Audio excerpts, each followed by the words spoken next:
Hi. My name is Skinny Cheeks, and this will be my guide to armor penetration.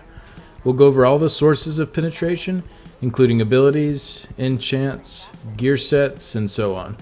For raids, the goal is to reach 18,200 total penetration, so I'll explain how to get to that number using the various tools we have available to us.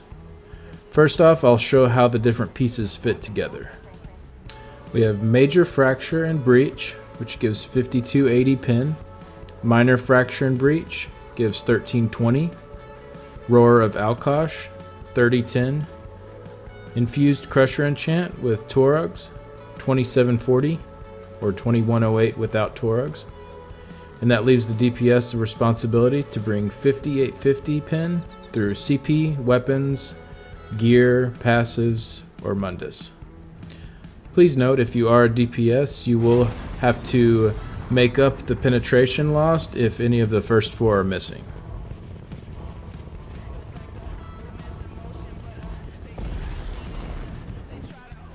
Most groups won't end up running the absolute meta, and that's fine. You can clear all of the content in the game without doing what is considered the best of the best. If you aren't reaching pen cap though, you're just handicapping yourself. Take some time to plan with your team on how you'll get to 18,200 pen. Here are all the different sources of penetration. First off, Major Fracture and Breach. Fracture gives physical pen and Breach gives spell pen. These are the abilities that give both. One-handed shield Puncture and its morphs, Nightblade's Marked Target, and Necro's Unnerving Boneyard. These abilities only give Major Fracture. DK's Noxious Breath, Razor Caltrops, Werewolf's Deafening Roar, Warden's Subassault, and the set Night Mother's Gaze. These abilities give only Breach. Weakness to Elements in the Destro line, and Deep Fissure, the Warden ability. Next I'll go over Minor Fracture and Breach. Works the same way as Major, except that the value is 1320 instead of 5280, so it is a little less important than Major, but still really nice to help you to hit that pen cap. The sources of both Minor Fracture and Breach are Power of the Light, the set Dragon's Defilement, and the set Sunderflame. For Minor Fracture, you can use Focused Aim, the bow ability, Poisons, or the set Hand of Mafala. And then for just Minor Breach, you can use Poisons. One of the most important sets to run in this game is called Roar of Alkosh. It's because it gives a unique debuff to physical and spell resistance in the amount of 3010. It is recommended to run this on a tank, but if needed, you can also run it on a DPS. The next debuff I'll go over is the Crusher Enchant. Infused on a two-handed weapon, it has a value of 2108. And infused on a two-handed weapon with the Taurugs set, it has a value of 2740. The two most popular ways to keep this enchant up are using a bow or a staff with Endless Hail or Elemental Blockade.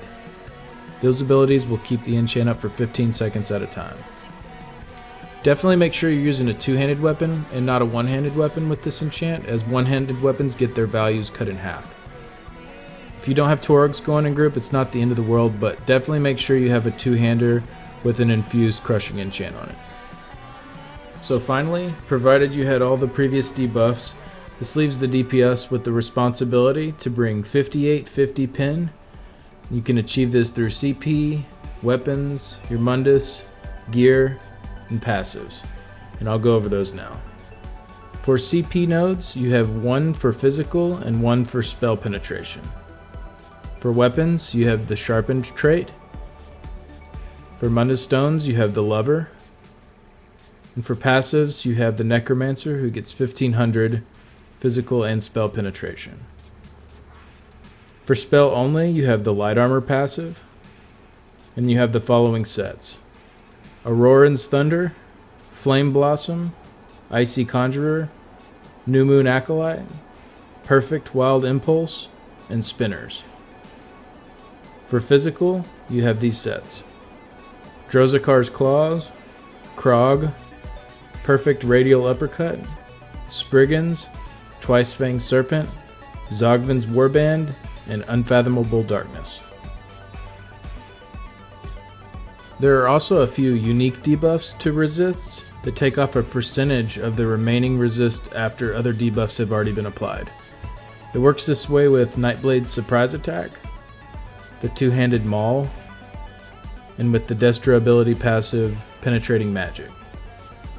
These aren't too important to account for in PvE, as after all the debuffs, these percentages will generally be pretty small. And finally, I just wanted to give an example of a way that you could put these different puzzle pieces together. For Major Fracture and Breach, you can have your tank running Pierce Armor, Minor Fracture and Breach, a Templar with Power of the Light, Roar of Alkosh, a tank, just make sure they have synergies, Crusher Enchant with Torugs.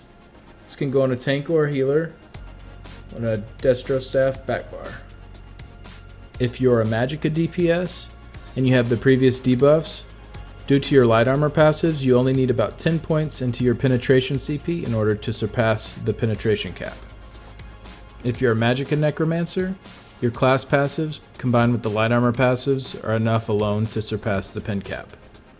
If you're a Stamina DPS, it's a little more difficult to hit pin cap than Magicka since you don't have any passives in the medium armor that give you penetration. One example would be to run a Sharp Offhand and 61 points into piercing. If you're a Necromancer, you do have the class passive, so you'd only need to put 34 points into piercing. And that's just one example of how to set up to reach pin cap. Most important thing is just to work out with your group exactly what debuffs you'll be running so your DPS will know exactly how much penetration they need to bring. Well, that's all for this video. Thanks a lot for watching. I hope it helped make sense of ESO's penetration system.